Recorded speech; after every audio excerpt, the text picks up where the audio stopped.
Okay, so I was recently asked, you weren't raised in the church, so how come you know so much about religion? Because since becoming a born again, born from above follower of Jesus Christ, I've experienced quite the moments in various churches. You know, those awkward religious moments where you are thinking, is this for real? Or are they legit joking? When I first moved to my current city, I was about 18 months old in the Lord, and I knew that I wanted a good home church. So I opened up the Yellow Pages and I let my fingers do the walking. Denominations meant absolutely nothing to me. I had no church background, and I was not raised in religion. So the first church I picked was an Episcopal church, simply because it was real close to the house I was living in at the time. I took my oldest son and we went to their contemporary service, and I loved it. There was a worship team playing Christian songs that I had heard on the radio. It was a small church. It was family friendly. My son and I enjoyed it very much. But as we were leaving, some church women stopped us at the door. They looked at me, and I was about 31 years old at the time. And they explained to me that that was their contemporary service, that my son was welcome to that service, but me, being a mother and all, well, I had to come to their liturgical service. To be God's honest, truthful with you all, I had never even heard the word liturgical in all my life. Liturgical. I immediately thought of that word regurgitate, and how mother birds would vomit worms into their baby birds' mouths. Regurgitate. Liturgical. Enter awkward religious moment number 1. Standing there imagining a bird vomiting while these 3 church ladies looked at me disapprovingly. I had no clue what that word meant, but liturgical, it sounded like a skin rash or some form of medical condition. So I went home and I asked my husband what liturgical meant. And he said there was no need for me to go back to that church. So I didn't. And apparently no one else did either, because that church folded not too many years later. The next church I tried was a Baptist church. A big old Baptist church on the main drag in my town. Big old white steeple. It's still there to this day, and quite successful, I might add. I entered the door of that church with my whole family. I walked right into my awkward religious moment number 2. You see, no one told me that women didn't wear pants at this Baptist church. And all I had were pants. And I thought I looked presentable. They were nice pants, but they were pants. All the other females were running around in long skirts. I mean, down to their ankles. I felt like I missed some kind of a scripture that explained all that. And even my husband noticed how the other women were staring at me funny. I was wearing pants. Dear Lord, help. The youth pastor came over and greeted my oldest son. He looked at my pants. Other women smiled and walked away after looking at my pants. No one invited us to a home group or a Bible study. No one even invited us back to church. I blamed the pants.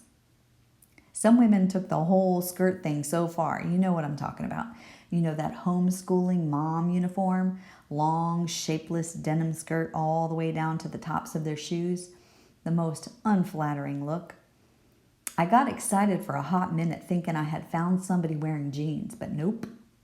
It was a jean skirt. I thought it was interesting, considering that the pastor of that church was blind. I kid you not. So, with a blind pastor, why did everyone care so much what you looked like? The blind pastor certainly didn't care. He couldn't see my pants. My husband told me, there's no need for us to go back there. The third church I tried was a Church of the Nazarene Church. I had no idea what that was, but the building was cute. I didn't understand anything they were talking about. It was that deer caught in the headlights, awkward religious moment number 3. Nodding and smiling at everyone, and inside you're screaming, Lord have mercy, what are these people talking about? My husband said, we didn't need to go back there. The 4th church I tried was a non-denominational church.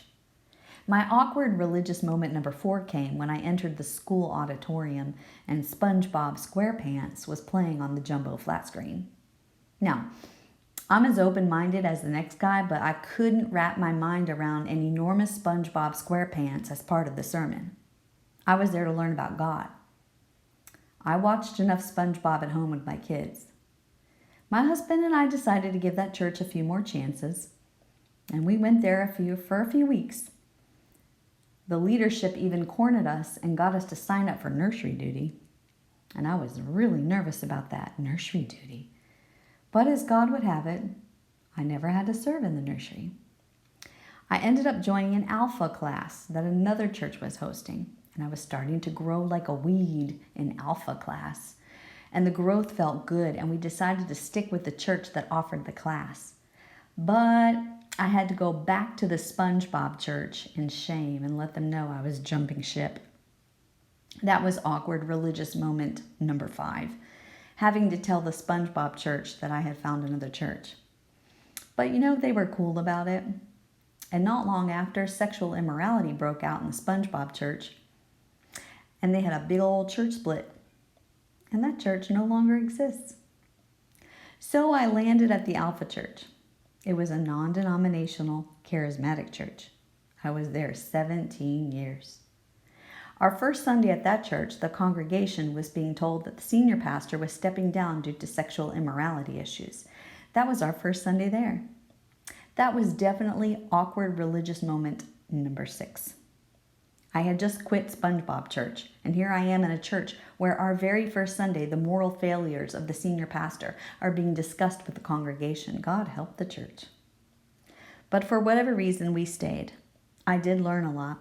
Mostly what I learned at that church was how not to treat other human beings. So I guess in the end, if I learned something, it wasn't all just a huge waste of time. After 17 years in the prideful, charismatic nonsense, I made a full circle re-entry into a Baptist church. But this time, people's eyes didn't bug out of their heads if I wore pants. So my current church gets 2 points for that. This journey of no pants to SpongeBob SquarePants to pants are just all right with me. Finding the right church is kind of like trying to weed through 31 flavors of ice cream. You might get lucky and get double dark chocolate s'mores on the first try, but it's not likely. You're going to have to choke down some nasty pistachio or some toffee weirdness with chunks of God only knows what's floating in it to find the right church for you. Because no church is perfect. Because they're full of imperfect people. Awkward, religious people. People starting fights and church splits, pastors and leaders engaged in sexual immorality, but judging us pant wearers, and somehow working SpongeBob into their Sunday sermon. Some churches do the bait and switch. They bait you with good worship music and then switch to regurgitation services. Some churches push serving and push the gifts of the Spirit instead of making real disciples with godly transforming character and good fruit. I've been in churches with light shows so spectacular I just sat there thanking God that I didn't have epilepsy. If America needs revival, I would argue that the church needs a revival first. Without the hype, without the light shows, without the cartoons, without the sexual immorality, without the pride, and most of all, without those awkward, religious moments.